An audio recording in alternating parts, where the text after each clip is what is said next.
Assalamu alaikum wa rahmatullahi wa barakatuhu. Short reminder, hold on for Jannah. ہم سب الحمدللہ بہت سی نعمتیں انجوائے کر رہے ہوتے ہیں اور ان نعمتوں کو انجوائے کرتے ہوئے بہت سی خواہشات ڈیولپ ہو رہی ہوتی ہیں.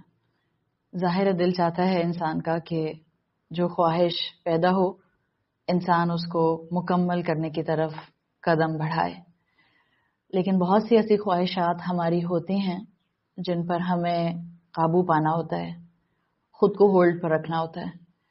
اور جس کو اللہ سے محبت ہو جاتی ہے وہ اپنی ہر ایکٹیویٹی کو اس کی محبت کے کرائیٹیریا میں سیٹ کر کے ضرور دیکھتا ہے. قرآن پڑھنے والے اپنی بہت سی خواہشات کو صرف اس لیے تھام لیتے ہیں کہ وہ خواہشات ان کو اللہ کی محبت سے دور کر سکتی ہیں. لیکن اللہ نے اپنے بندوں کے لیے، وہ جو اللہ کی خاطر اپنے جذبات کو کنٹرول میں رکھتے ہیں، وہ جو اللہ کی خاطر خواہشات کو تھام لیتے ہیں، وہ جو اللہ کی خاطر اپنی دسترس میں موجود، اپنی اپروچ میں موجود بہت سی ان ایکٹیویٹیز کو بالکل نہیں تھامتے جہاں ذرا سا بھی شائبہ ہو، ڈاؤٹ ہو کہ وہ ان کو اللہ سے دور کر دے گی. تو اللہ نے بھی اپنے ایسے بندوں کو نوازنے کے لیے بہترین انتظام کیا ہے. سورۃ فصلت کی آیت 31 اللہ تعالیٰ نے فرمایا ہے، نحن اولیاؤکم فی الحیات الدنیا و فی الآخرہ. اللہ اپنے بندوں کا دنیا کی زندگی میں اور آخرت میں ولی ہے. اللہ ولی ہے تو اللہ کے فرشتے بھی ان مومنین کے ولی، ان کے دوست بن جاتے ہیں. اور پھر اللہ تعالیٰ نے اس آیت میں ایک بہت اسٹرانگ پرومس کیا ہے. میرا خیال ہے ہم میں سے ہر ایک کو بار بار اس پرومس کی ضرورت اس لیے ہوتی ہے کہ بار بار ٹیمپٹیشنز آتی ہیں، بار بار قدم بہکنے کے چانسز ہوتے ہیں، بار بار امتحانوں میں آپ اور میں سامنے آ کر دنیا میں کھڑے ہو جاتے ہیں. تو ایسے میں اگر کوئی چیز مجھے اور آپ کو دنیا میں جذبات کو اور خواہشات کو تھامنے سے رکھ سکتی ہے تو وہ یہی آیت کی ایکسپلینیشن ہے جس میں ہم جنت میں ہر نعمت دے دیے جائیں گے، اور یہ اللہ تعالیٰ کا وعدہ ہے. اللہ نے کہا ہم ان نیک بندوں کے دنیا اور آخرت میں ولی ہیں. وَلَكُمْ فِيهَا مَا تَشْتَهِي أَنفُسُكُمْ، اور وہاں پر ان مومنین کے لیے ہر وہ چیز ہے جس کی ان کے نفس خواہش کریں گے. وَلَكُمْ فِيهَا مَا تَدَّعُونَ، اور وہاں ان کو وہ سب دے دیا جائے گا جو وہ طلب کریں گے.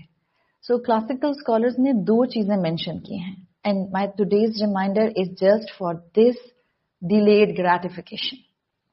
اللہ تعالیٰ کے بندے جب دنیا میں اپنے آپ کو غلط میں پڑھنے سے روک لیتے ہیں، جب وہ اپنے آپ کو کیئرفل سائڈ پر رکھتے ہیں، جب دنیا جن چیزوں کو نارم بنا کر ایکٹیویٹیز پر بیس کر کے اپنی لائف سٹائل کا حصہ بنا رہی ہوتی ہے، یہ وہ چند لوگ ہوتے ہیں جو اپنے آپ کو اللہ کی محبت میں اپلفٹ کرتے ہیں اور خود کو ان چیزوں سے بھی دور رکھتے ہیں جہاں کل کو انسان گناہ میں انوالو ہو سکتا ہے.